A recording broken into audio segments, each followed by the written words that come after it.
जय सनातन धर्म की। प्रिय सनातनियों, आप सभी का स्वागत है हमारे इस कार्यक्रम में।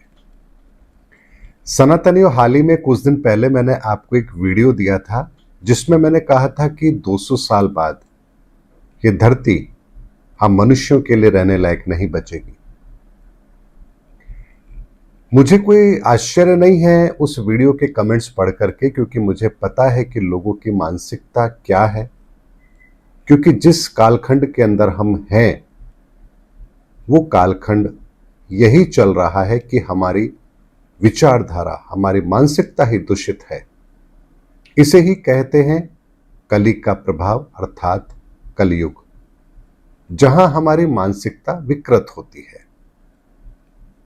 लेकिन अब इस विचारधारा को भी बदलना है, धर्मयुग की स्थापना भी होनी है, तो हर बात आपके सामने रखनी जरूरी भी है।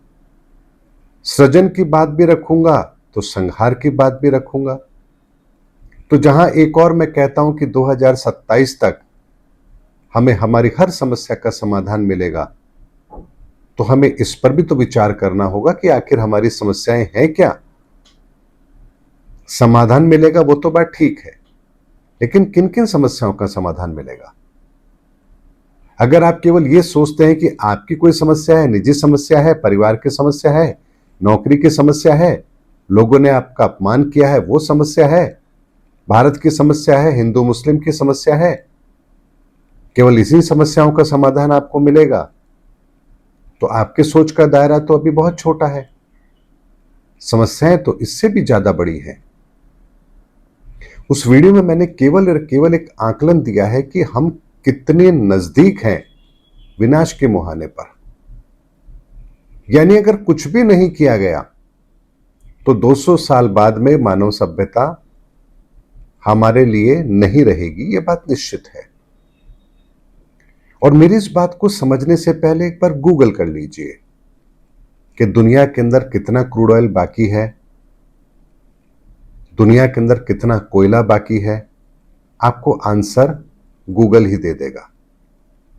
तो सोचिए, यदि 70-80 साल का केवल क्रूड बचा है, 150 साल का अगर कोयला बचा है, तो हमारी एनर्जी वर्तमान में तो इस पर बहुत ज्यादा डिपेंड है। तो आखिर हम किस दिशा में बढ़ रहे हैं, कौन सी समस्या हमारा इंतजार कर रही है, इन बातों पर भी तो गंभीरता से चिंतन करना होगा। हमें इन समस्याओं से आखिर बाहर निकालेगा कौन? क्या केवल हरे रामा हरे कृष्णा करने बैठ जाएं, बस सुबह शाम भगवान का नाम लेंगे और हमारी समस्या का समाधान तो हो जाएगा? अगर आप ऐसा सोच रहे हैं तो फिर इतिहास को देखिए। भगवान श्री कृष्ण स्वयं सामने खड़े हैं अर्जुन के, तो अर्जुन भी यही कहता, भगवान मैं तो बस हरे कृष्णा करूंगा, बाकी तो आप संभाल ही लोगे। तो भगवान श्री कृष्ण ने क्या कहा, मैं कुछ नहीं करूंगा, करना अर्जुन तुझे है। गांडीव उठा और युद्ध कर, कर्म करने के लिए प्रेरित किया। गुरु नानक देव वो भी यही कहते, हां जी, वाहेगुरु सब करेंगे, भगवान सब करेंगे, ईश्वर सब करेंगे, हमें क्या जरूरत है। तो सोचिए, 10 गुरुओं का बलिदान क्या कोई मायने नहीं रखता?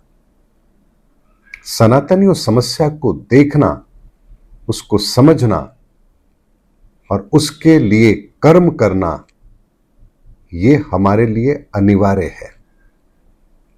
ईश्वरीय सत्ता हमें रास्ता दिखाएगी, लेकिन उस रास्ते को तय करना यह हमारा काम है।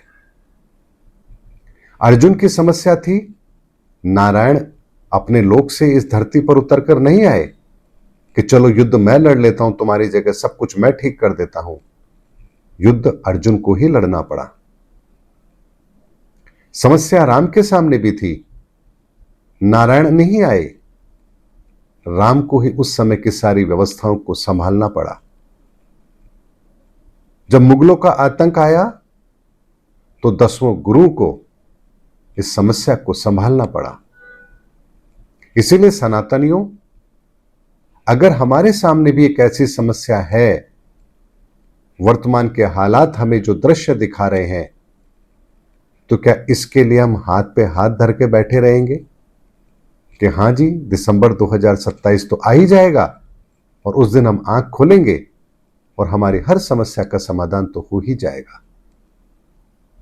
सनातनियों, अगर ये बात हमारे सामने है कि हमें दिसंबर 2027 तक हमारी हर समस्या का समाधान मिलेगा, तो हमें यह भी तो समझना है कि अब हमें समस्या के मुकाबले के लिए अपने आप को तैयार करना है, क्योंकि प्रकृति हमें समाधान देना चाहती है।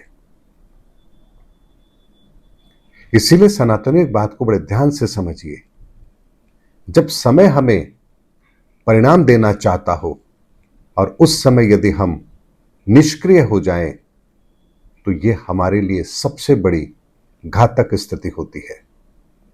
इसीलिए वर्तमान का समय अगर युग परिवर्तन का चल रहा है और हमें अगर अपनी समस्याओं का समाधान मिलना है, तो क्यों नहीं हम उठते हैं, आगे बढ़ते हैं और अपनी अपनी योग्यता के अनुसार अपने आसपास की समस्या के समाधान के लिए प्रयास करते हैं। इस समय सबसे बड़ी समस्या है क्या? सबसे बड़ी समस्या है लोगों की विचारधारा। कोई अपने धर्म की विचारधारा के आगे कुछ और को देखना सुनना नहीं चाहता। कोई अपने वैज्ञानिक दृष्टिकोण के कारण से धर्म को सिरे से नकार देता है, तो कोई नास्तिक है, इसीलिए वो इस बात पर भरोसा करता है कि जो कुछ है आज है और जैसे मिले उसको हासिल कर लो, क्या पाप और क्या पुण्य।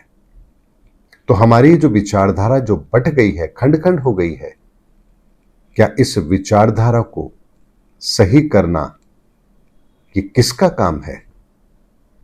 क्या ये ईश्वर का काम है या हमारा काम है? ईश्वर ने तो बाहरी तौर पर हमारे लिए सारी व्यवस्था कर दी है। उन्होंने प्रकृति के सारे रहस्य हमारे सामने रख दिए हैं। बाहरी व्यवस्थाएं ऐसी कर दी है जहां गलत विचारधारा वाले लोग आपस में ही लड़ करके समाप्त हो रहे हैं। तो ऐसे में क्या एक सही विचारधारा को दुनिया के सामने रखना, क्या यह हमारा कर्तव्य नहीं है? ये हमारा दायित्व नहीं है? आने वाली पीढ़ी को खतरे से अवगत कराना, क्या यह हमारा काम नहीं है? क्या केवल खतरे से अवगत कराना या उस खतरे से कैसे हम बाहर निकलें, इस पर चिंतन मनन करना, क्या यह हमारा काम नहीं है? और उस समाधान की ओर अपने कदम बढ़ाना, क्या यह हमारा कर्तव्य नहीं है? तो क्या गांडी उठाने का मतलब हमेशा यह होता है कि आप धनुष उठाएं, तीर चढ़ाएं और सामने जो खड़े हैं उनको मार दें?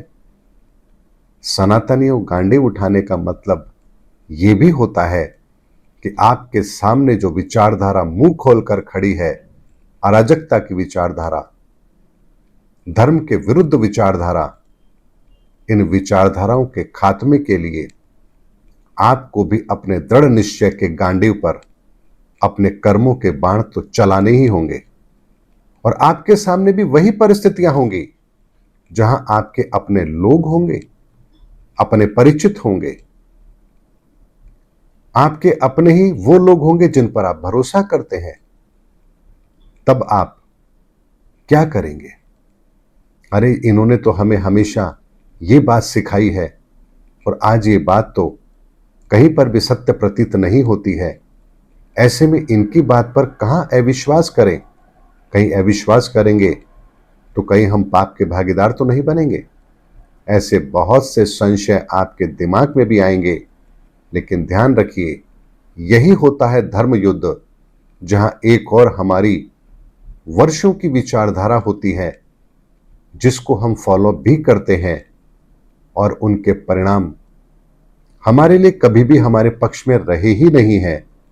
लेकिन दूसरी ओर एक ऐसी विचारधारा भी होगी जो आपकी हर समस्या का समाधान आपको देगी, लेकिन मन में दुविधा ये होगी, आखिर हम स्वीकार करें तो कैसे करें? क्योंकि हमारी तो पीढ़ियां इन विचारों को देखते समझते निकल गई है। हमारे तो पूर्वज ये कहते आए हैं, हम तो यही करते आए हैं। आज इन विचारधारा को कैसे बदल लें? तो वही तो धर्मयुद्ध है जो आपके सामने होगा। और इसी धर्मयुद्ध के अंदर आपको अपने ही लोगों का, यानी अपने ही लोगों की विचारधारा का सामना करना होगा। लेकिन सनातन की मजबूत विचारधारा अगर ये आपको समझ में आ गई तो यकीन मानिए आप अपने जीवन के अंदर ऐसी कोई समस्या नहीं जिसका आप आकलन ना कर सकें, जिसका समाधान आप ना खोज सकें और जिसके द्वारा आप लोगों को सही दिशा न दिखा सके, ऐसा संभव ही नहीं है। क्योंकि सनातन इस धरती का विज्ञान है, इस धरती का धर्म है, और ना सिर्फ इस धरती का धर्म है बल्कि संपूर्ण ब्रह्मांड का सत्य है। सनातन से ही ईश्वर बने हैं, सनातन से ही अवतार इस धरा पर आते हैं, सनातन से ही ये पूरी प्रकृति बनी है और सनातन से ही हम बने हैं। इसीलिए हमारा मूल अस्तित्व जो है उसको पहचानिए, अपने संबंध को इस ब्रह्मांड के संबंध के साथ जोड़कर देखिए कि आप इस ब्रह्मांड की कौन सी इकाई है और कौन सा कार्य करने के लिए आपको इस समय पर इस धरा पर भेजा गया है। इसीलिए मेरी जो बातें होती हैं वो बहुत अलग होती हैं। मैं हर पैरामीटर पर उन बातों को रखता हूं, सातों ऊर्जाओं का समावेश अपने शब्दों में करता हूं, ताकि जो भी व्यक्ति इन वीडियो को देख रहा है और जिस ऊर्जा के स्तर पर वो है उसे वो बात उसी तरह से समझ आए। इसीलिए मेरे वीडियो किसी को कॉन्फिडेंस देते हैं, किसी को मन की शांति देते हैं, किसी को कुछ करने का जोश देते हैं, किसी को बुद्धि उसकी सही दिशा में कैसे चले इसके लिए प्रेरित करते हैं, तो किसी को ज्ञान की गहराई समझ में आती है, तो किसी को अपने जीवन को बेहतर बनाने का रास्ता नजर आता है, तो कोई परमार्थ के कार्य करने के लिए अपने आप को तैयार करता है। ये सातों तरह से ये वीडियो आपकी मदद करता है, क्योंकि सूर्य, चंद्र, मंगल, बुध, गुरु, शुक्र और शनि सातों तत्वों का समायोजन शब्दों में कैसे किया जाए ताकि वो प्रत्येक व्यक्ति के लिए लाभकारी हो, इसका मैं प्रयास जरूर करता हूं। लेकिन अगर आपका कोई तत्व दूषित है तो ये शब्द फिर आपको चोट पहुंचाते हैं, पीड़ा देते हैं, असहज स्थिति आपकी बनती है और फिर बहुत लोग कमेंट्स भी करते हैं।